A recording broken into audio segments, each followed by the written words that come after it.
So I was asked a question again today, and I get asked this quite often. So I wanted to actually record a video while my thoughts are nice and fresh.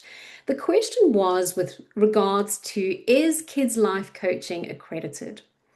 And should parents expect accreditation when it comes to asking somebody to work with their child? Now, this is a multifaceted answer. First of all, it depends on your values. I believe that accreditation is purely a tick box exercise. Anybody can become accredited with any accrediting body. Okay, that's the bottom line. There's different accrediting bodies doing different things, and it is about rigorous criteria for most of them. It's making sure that you have your ethics in place, there's safeguarding in place. It's making sure that you practice in such a way that you uphold the profession. That being said, I know for a fact that there are many people who have accreditations in place who are not working according to those standards. They obtain the accreditation purely as window dressing and then do the coaching industry an injustice. So, when it comes to coaching children, how do you know that somebody is going to do a good job with your child? How do you know if you're wanting to study to be a kids' life coach? How do you know that the organization that is actually going to be working with you and providing that training to you is going to be an organization that gives you what you need to not only be an ethical kids' life coach, but a kids' life coach that gets results?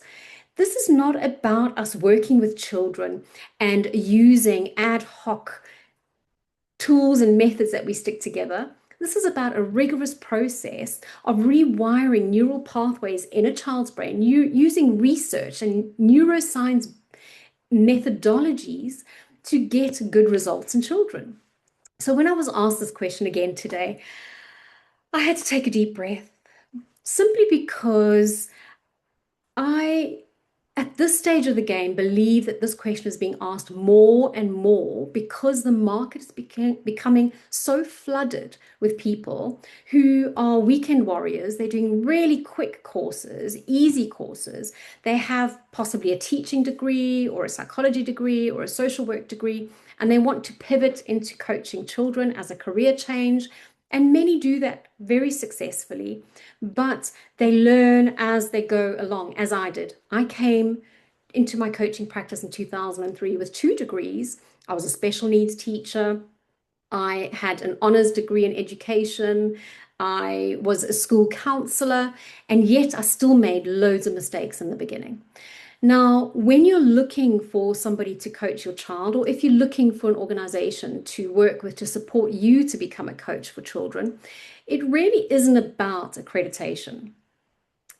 And it's more about the results that you're going to get. How measurable are those results? How can you say that that child that you're working with has gone through a robust program where you not only get results with the child, but the whole family? Now, the play-based coaching system that I developed and have really managed to refine over my years of coaching and now have trained people around the world to use this coaching system, it's completely adaptable. It relies on the person using it to have a really solid foundation of developmental psychology and the theories backing those up. Now, those are not learned overnight, but when you have a structured approach to doing the foundational work and you have somebody mentoring you, supervising you, guiding you, that's the part that parents should be asking about, in my opinion. If I was a parent, that's what I would want to know. I would want to know, is that coach being supervised? You can have any pretty badge and be accredited, but are you being supervised as a coach? Is the coach being held accountable for the work that they're doing? Then also, if I was a parent, I would definitely ask the question, how long did it take? It doesn't matter if the course is 3 months. How intensive is that course? What is the process? Is it scaffolded learning? Is it hybrid? Is there one-to-one mentorship, like in our training, all of our students get one-to-one mentors. Is there group supervision, which is what our students get?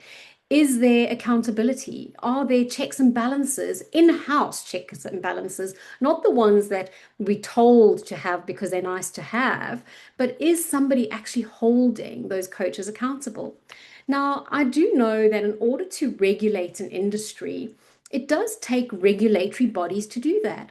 But there is no regulatory body for coaching children. There is no regulatory body that actually underpins that. Now, that being said, I'm not saying there isn't going to be a regulatory body. There may well be one. What I'm saying is that every single coach that works with children and families should be holding themselves accountable. And this is a values-based thing. What's important to me is relationships and results. I do not coach families and children because I have a qualification. Yes, I have qualifications. I now have 3 degrees. I've got doctoral research under the belt, but that's not what makes me great at coaching children. What makes me great is the fundamentals of coaching children. I understand that coaching children is not a tick box exercise. You cannot do a one size fits all for children. Play-based coaching is about a system that works for every child because the coaches know how to tailor make the coaching program for each individual child. So if parents want to ask about accreditation, or if coaches want to ask about accreditations, yes, if you feel like those are important, by all means, have the shiny badge. That's okay. That gives people peace of mind. But really, if I was a parent, my real peace of mind is, what's the track record? What training have they undergone? Who is supervising them? What program are they using? Is it measurable? And how long has the program been going for? That's important to me.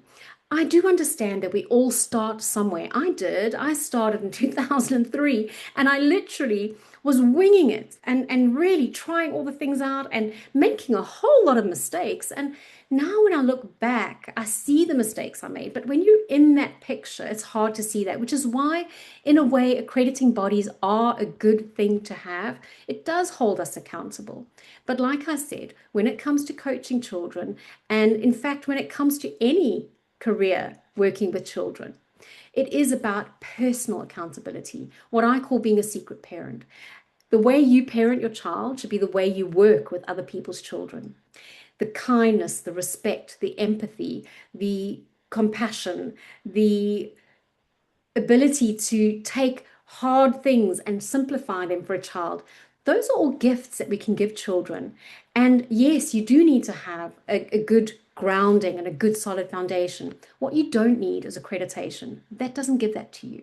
That just holds you accountable. It allows you to be part of a community. And being part of a community, by the way, is a very good thing as a coach. So if you belong to an accrediting body because you want to be part of a coaching community, fantastic. I don't think there's anything wrong with that. But if the accrediting body is just holding you to ransom and taking your fee on an annual or monthly basis and not providing you anything for it other than a badge, I don't think that that is an ethical way for any accrediting body to actually be supporting you in your coaching journey.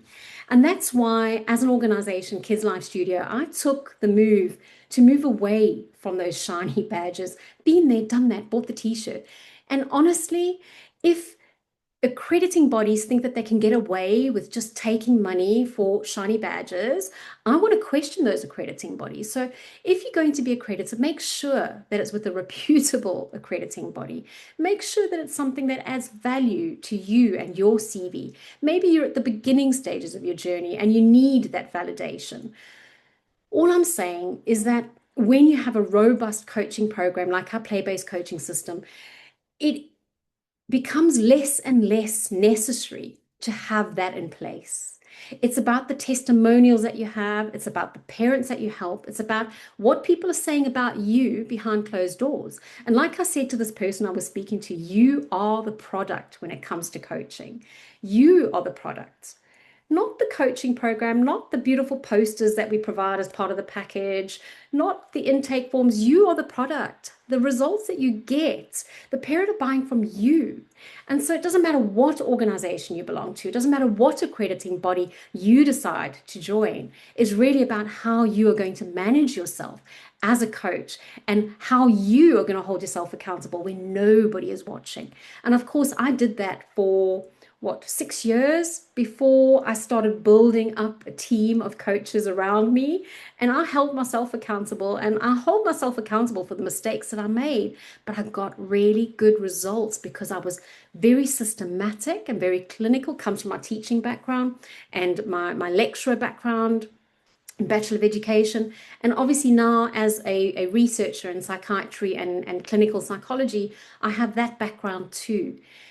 That means that as a coach, it's not just about the shiny badge, it's about being a lifelong learner, constantly learning, constantly growing, having your CPD points, your continuous professional development points in place, and making sure that you choose your CPD wisely because there's so many courses out there. Like what you take in is important because that's going to be filtered out to your client. And parents need to also know what it is you are doing to keep yourself accountable and professional in the work that you do. My clients have been working with me for 20 years. They've watched my progression. The Zelna that I gave them 20 years ago is no different to the Zelna they see now. I'm just a Zelna with more experience, a Zelna with more qualifications, a Zelna with more books read. So expertise and how you position yourself comes with time, but how you start is also incredibly important. It is about how you show up as a coach.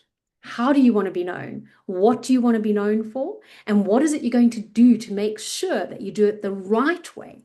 I always say to the coaches that I mentor, there's no wrong way, just the long way. When your heart is in it and you do things for the right reasons and with the right intentions, things can only go in the right direction. Slowly, slowly, make sure that you have your professional supervision and your mentorship in place. And should you require support with that, I am available for that. And our team is there to help you and support you in that journey.